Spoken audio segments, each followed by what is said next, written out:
Phone पण बंद आहे. नेहमी उशीर होणार असेल तर फोन तरी करते. मग आज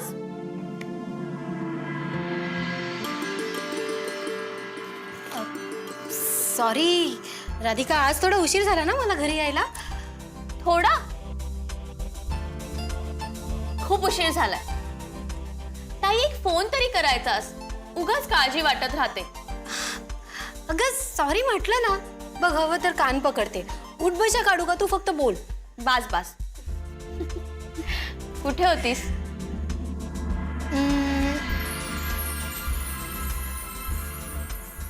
ताई मी विचारते कुठे होतीस? पृथ्वी बरोबर. पृथ्वी बरोबर? हल्ली बराच वेळ असतेस ना पृथ्वी बरोबर? व्हॉट डू यू मीन? अगं कामानिमित्त भेटावं लागतं आम्हाला सारखं सारखं. नक्की तेवढंच कारण आहे? हे बघ, माझ्यापासून काही लपवू नकोस. खरं सांग. अगं हो ग बाई, तेवढंच कारण. हे बघ, मी आणि पृथ्वी खूप चांगले मित्र आहोत आणि एवढंच. हा पण एक सांग, तू मला एवढं खोदून खोदून का विचारतेस? बापूंचा फोन आला होता. मग काय विशेष? तुझ्यासाठी स्थळ बघितलंय त्यांनी.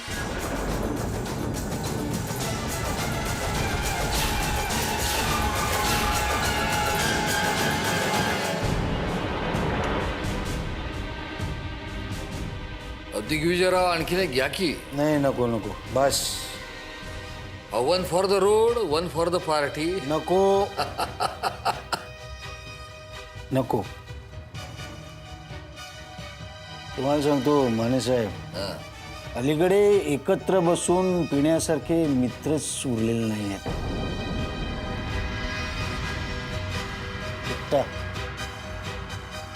एकटाच पडलोय मी. काय बोलताय राव? अहो तुमचा हा सासरा सदैव तुमच्या पाठीशी ठाम आहे की. हा आहे, मला त्याची कल्पना आहे. म्हणून तर सासरे बुवा तुमचे थोर उपकार. राग येणार नसेल एक सांगू. राग?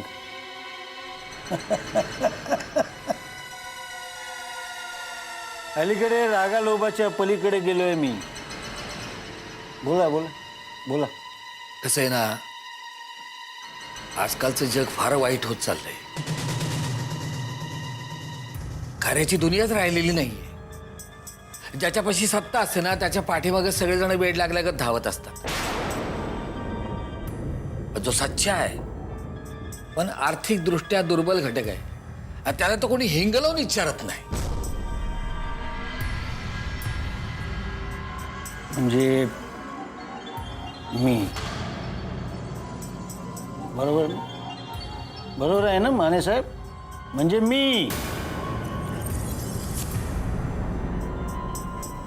मला सांगतो, सध्या माझी अवस्था धोबी का कुत्ता, न घर का न घाट का अशी झाली. अवस्था बदलता येते. कशी सांगा ना, कशी? सांग. नात्या गोत्याचा विचार सोडून. म्हणजे दिग्विजयराव, आता आम्हाला सांगा, तारापूरची जमीन आम्हाला तुमच्यासाठी हवी होती की नाही? हां, पण आबासाहेबांनी ती पृथ्वीच्या नावावर केली. तुम्ही त्यांचे थोरले चिरंजीव या गोष्टीचा त्यांनी तेव्हा विचार केला का? नाही केला. आता आबासाहेब जर नात्या गोत्याचा विचार करत नाही तर तुम्ही नात्या गोत्यामध्ये कशाला अडकता?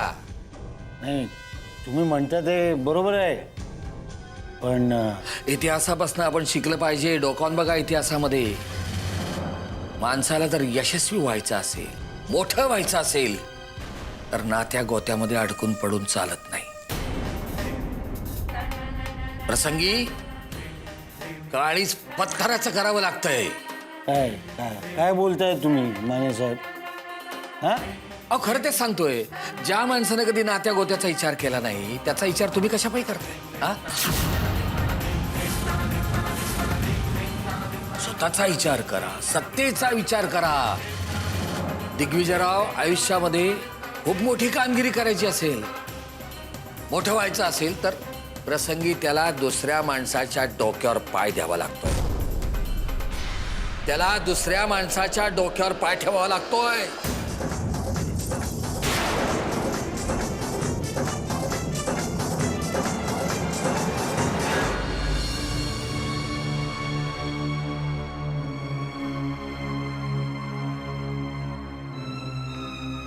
गार्गी, अगं किती उशीर, कुठे होतीस इतका वेळ? हो काय, मी तुला काहीतरी विचारतेय. होतीस कुठे इतका वेळ? घड्याळात बघ वाजले किती. आई घड्याळ कळतं मला, पण या घरातल्या भिंतींशी बोलण्यापेक्षा बाहेरच्या हवेत मिसळलेलं बरं नाही का? काय बोलतेस तू? असं बोललेलं ऐकू येतं ग, पण मी असले तरी दिसत नाही. माझ्याकडे लक्ष आहे कोणाचं? मी कोणाशी बोलू, कोणाशी माझे प्रॉब्लेम्स डिस्कस करू? सगळे एक तर पृथ्वीदादाचा कारखाना, राजवाड्यांची तब्येत, आबासाहेबांचं राजकारण यातच बिझी आहेत. माझ्याशी बोलायला कोणाकडे वेळच नाहीये. घर म्हणायचं याला? अगं असं नाहीये गार्गी. सॉरी आई, सॉरी, पण नाईलाजच तो बोलावं लागलं. मी असले काय नसले काय कोणाला काय फरकच पडत नाही. गार्गी, मग मी लेट आले तरी चलताय. अगं एनिवे, बाय.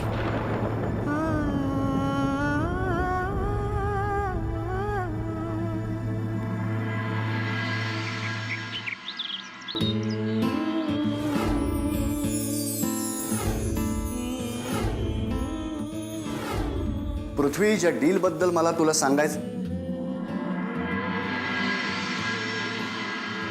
पृथ्वी, पृथ्वी शेठ, काय हरवलायत कुठे? काही नाही रे, काही नाही. काही नाही का? अंजलीचा विचार चाललाय ना?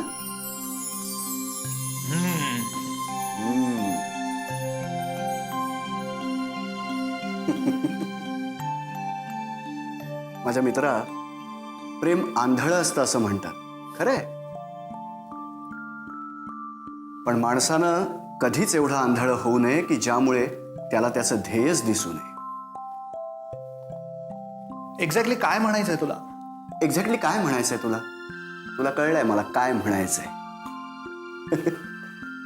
ठीक आहे, मान्य करू नकोस तू. मला काय म्हणायचंय तुला कळलेलं नाही वगैरे, ठीक आहे, मी आठवण करून देतो ना तुला. आठव आठव पृथ्वी, आठव तुझं ध्येय, आठव जे अजून तुझ्यापासून खूप दूर आहे. अरे ही तर सुरुवात आहे रे, फक्त अशी सुरुवात.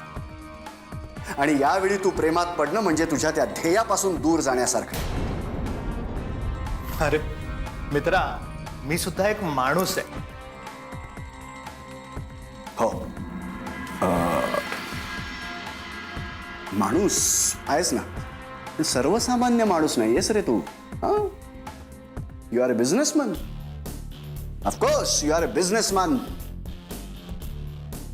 आणि बिझनेस माइंडेड माणसाने कधीही प्रेमात पडू नये, कारण प्रेम आणि बिझनेस यांची तो गफलत करतो, गल्लत करतो.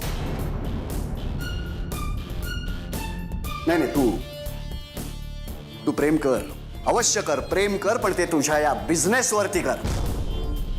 सागर, माझं माझ्या बिझनेसवरती पूर्ण लक्ष आहे, 100%.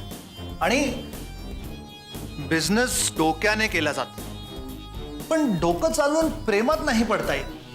नाही म्हणजे तुझं म्हणणं मला पटतंय, मला मान्य आहे की मी प्रेमात पडलोय, पण त्याचा परिणाम मी आपल्या बिझनेसवर कधीही होऊ देणार नाही.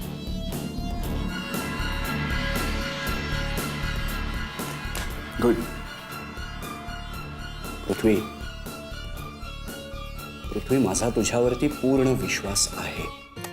आणि तोच महत्वाचा आहे सागर, तोच महत्वाचा आहे.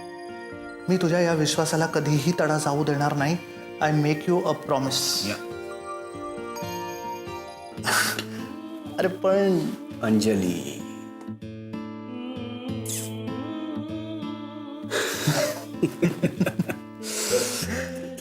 आय कॅन अंडरस्टँड यार.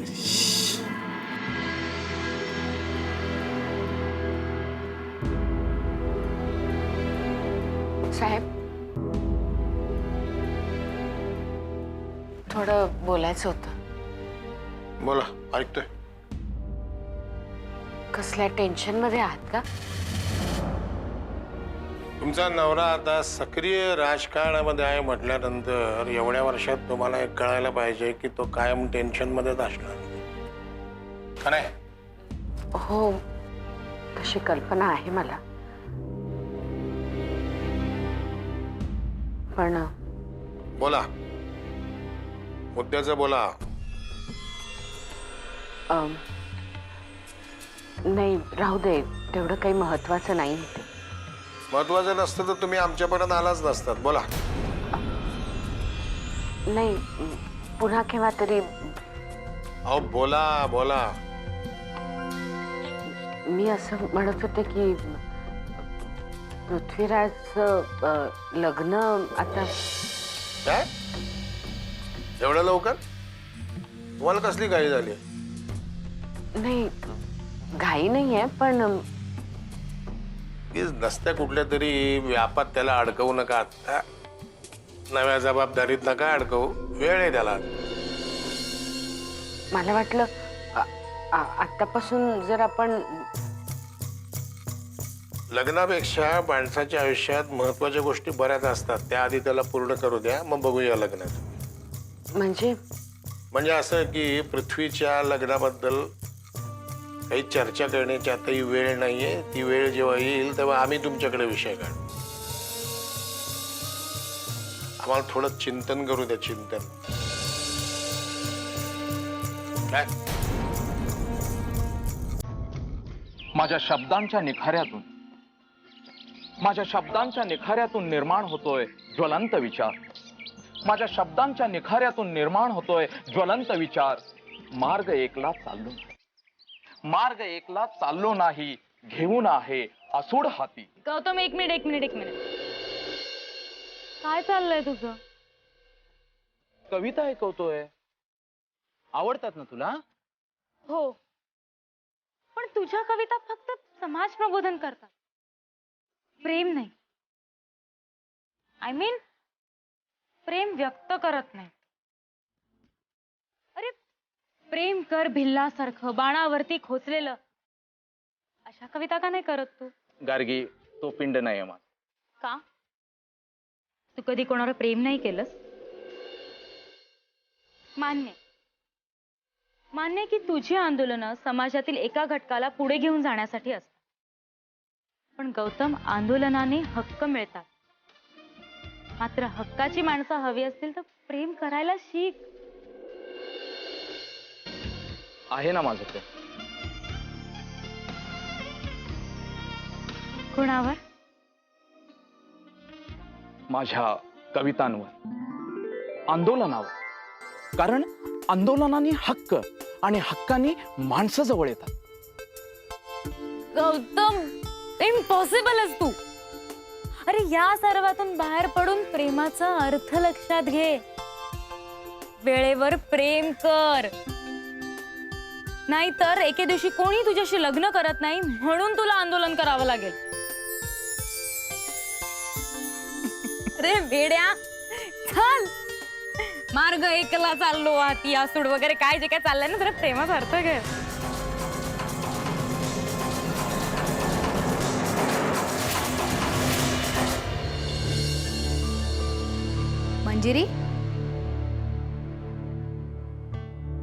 मंजिरी, अगं या अंजली प्रकरणाचं काय करायचं? मला काळजी वाटायला लागली आता. तू लक्ष ठेव त्या अंजलीवर. नाही, मला माहिती आहे ग की तुझं पृथ्वीवर खूप प्रेम आहे. पण बाळा, असं एकतर्फी प्रेमात पडून नाही ना चालत. समोरच्या व्यक्तीलाही प्रेमाच्या जाळ्यात ओढावं लागतं काय. हा, आणि तुझा प्लस पॉइंट असा आहे की तू त्याची मामे बहीण आहेस. त्यामुळे इनामदारांच्या घरावर तुझा जास्ती हक्क आहे, तिचा नाही. हा, तर आंधळ प्रेम करण्यापेक्षा जरा डोळसपणाने या प्रकरणात तू वावर. हा, अगं पण मी प्रयत्न करते ना. हे असं घरात बसून पृथ्वी बरोबर जरा बाहेर जा, फिरायला जा, त्याच्या फॅक्टरीत जा, कामाच्या निमित्ताने का होईना पण त्याच्या बरोबर राहा.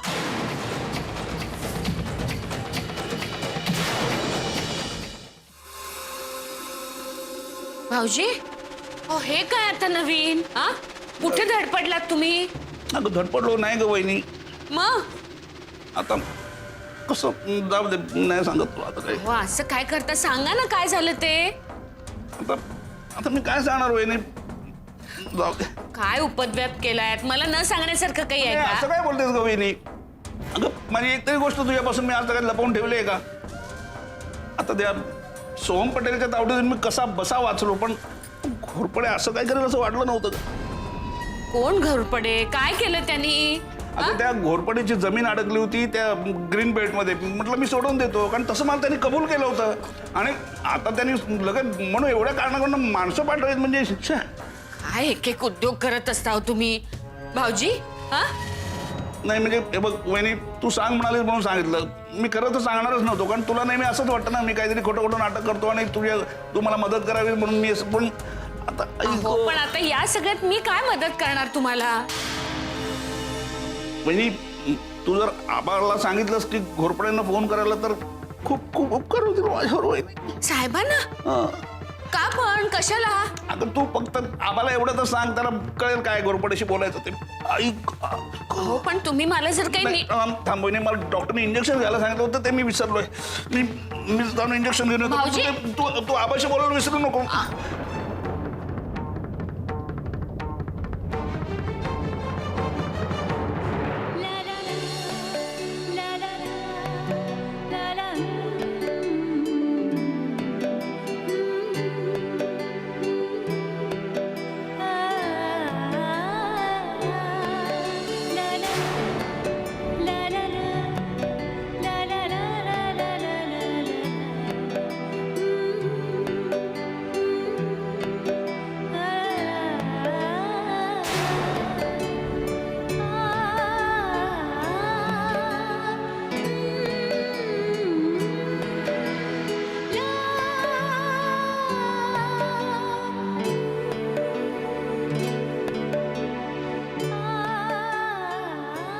कामिनीताई,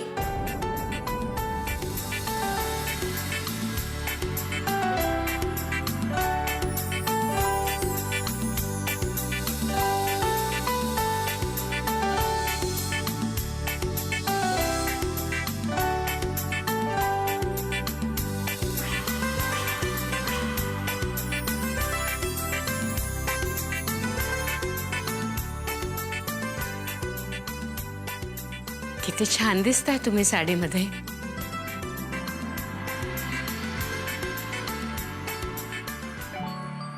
थँक्स. पण आज हे साडी वगैरे नेसायचं कसं सुचलं? खरं सांगू, या घरात आले ना की मी कुठेतरी वेगळी असं मला असं सारखं वाटतं. म्हणजे या घरातले रीतिरिवाज, संस्कृती स्वीकारावी असं सतत वाटतं. म्हणून आज थोडीशी हिंमत केली. खरंच खूप छान दिसताय. हो, पण खूप अवघडल्यासारखं, म्हणजे बांधून ठेवल्यासारखं वाटतंय. मला खरंच तुमचं कौतुक वाटतं. तुम्ही या अशा काठपदरी साड्या नेसून अख्खा दिवस कसं वावरता? अहो, कौतुक काय त्यात? सवयीनं होतं सगळं. पण खरंच तुम्ही आता अगदी इनामदारांच्या घराण्यातल्या शोभताय.